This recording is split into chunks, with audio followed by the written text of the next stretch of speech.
Ganun. Hi guys, morning. Ito na naman tayo guys sa garden natin, no. Dami ng damo. Haluan muna natin para maganda tignan ang paligid. Para mabilis tumubo yung mga halaman ni Angel din.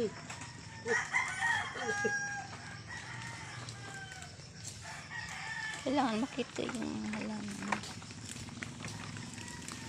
Inisan na natin guys, kuha natin ang damo para maganda tignan. Guys, ayan lang ang pulirin guys. Lahilain mo lang kasi malambot mo lupa eh.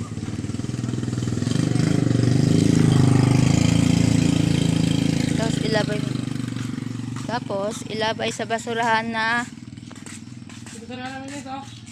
Ano? Nakasako na, lagay na lang dyan. So yung mga damo dito, nabubulok. ito para siya magiging vegetable. Ayan guys.